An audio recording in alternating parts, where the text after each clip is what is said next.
So you just got your bags loaded up with UPX and you're trying to decide what to buy first. 5 to 10 small properties or one behemoth property to dominate the map?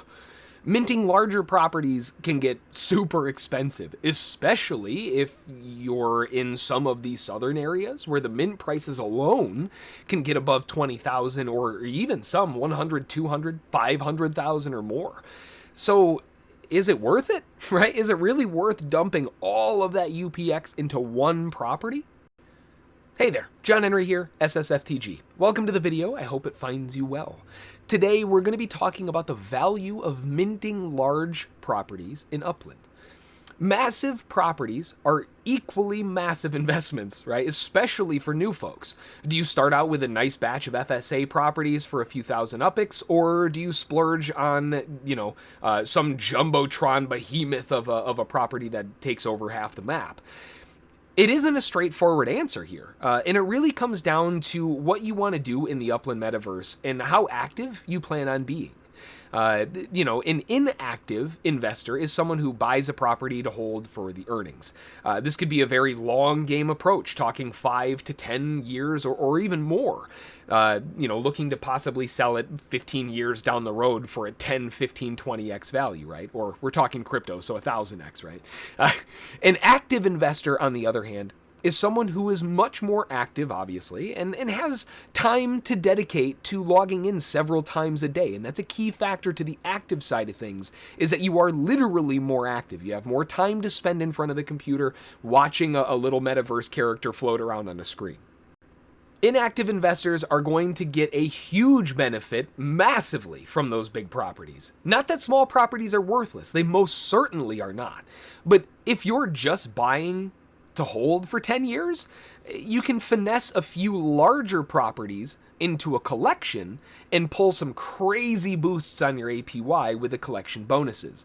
Now, I will say this right now, at the time of recording this, they just announced changes to the collection benefits, the collection bonuses, and all of that stuff. So that is slotted to change, but it's not a huge change. It's just something to consider if you're planning on making this an avenue that you're considering. Large properties, well, they sell slower, obviously, right? This isn't ideal for flipping, and more active investment styles just aren't going to benefit from those larger properties in the same way. Active investors are going to love small properties because they're way easier to flip for profit. I mean, let's be real here. Someone is much more inclined to buy a $15 property than they are a $150 property. Active investors are going to flock to those small properties because the resale value is solid. It's not huge. You're not going to get the million X gains unless you're holding for a few years. But at the same time, while being solid on the return side, the flip time is super fast depending on your pricing structure. So let's take a look at a collection that I think everyone should have or should quickly gain access to, and that's City Pro. If you click on the 3 dots at the bottom and go to your collections, over on the right side, and it does not matter what place you're in, go over to City Pro. It's a purple one. And the key here is that pretty much everybody's going to have access to this, and this is a global one. You can do this in any area. But once you pick one property out of that area, all 5 have to be out of the same city. So if we look a little bit closer into this area, let me go to Edit Collection, and let's look at the first one on the list, 4810 North Elmwood Ave. If we look at this first property, it's a 585 UP squared church with a base earning of 1,061.42 UPX. Now, you can't see that 1,042 because it's part of a collection. It's part of my City Pro, right? So because it's part of my City Pro collection, its earnings now are 1,485.99 UPX per month instead. By adding it to the collection, even though it says the collection's only a 1.4x, right? 1.4x. If we look at that, what does that mean? Well, let's put the numbers to it. By adding it to the City Pro collection, it boosted my earnings per month by 28.5%. Let that sink in for a second, right? If we go into the collection, we go into this and we can see the top earnings on this are $1485.99. So if I go into my collection, right, and I got to remember what the address is, 4810. Let me take this off. That will deactivate my City Pro. Let's go back into the collection, and look at 4810 North Elmwood, and the earnings now are 1,061.42. So by adding it to the collection, it boosted its monthly earnings by 28%. Are you kidding me? That's insane, right? So if you were to purchase a much smaller property, something that was like, as an example, the apartments or condos that are over here, these are really, really small, teeny tiny properties. And if we look at these, this is a property size of 6. Some of them are 8, 10, etc., right? They can be a little bit smaller here. Yes, these are going to be much cheaper to mint. The thing is, you're going to have to be pretty quick on the trigger because everybody else is going to be trying to mint these little itty bitty properties as well. So if we look at this, this is a 7 UP squared, and if we look at the earnings on this, even if it were in a collection, 18.64. Whoopie-doo, right? That's useless. As far as a collection is concerned, if you're looking to hold on, buy and hold and hang on forever, this sucks. Like, this is awful. This is not one that a long-term active investor is going to be jumping all over, and you can see why. Sure, the earnings boost 13.8 up to 18.6 is still really good, but you're going to have a bajillion of these things to make up the difference.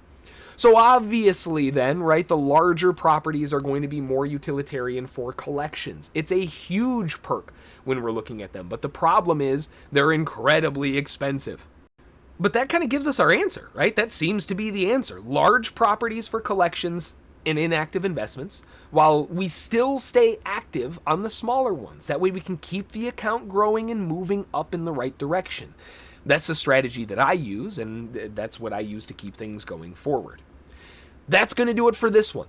Upland is an amazing Metaverse property-based NFT game. It's not like an action-packed thriller that you're going to be spending, countless hours in front of taking out your opponents like Call of Duty style. But as far as an NFT game goes that has a massive potential of actually having some earnings, incredible earnings, mind you, it's something to definitely check out. And if you're interested in checking it out, make sure to click the referral link in the description. It gets you in the game and starts you off with a UPX bonus, so you can play for free without anything out of pocket.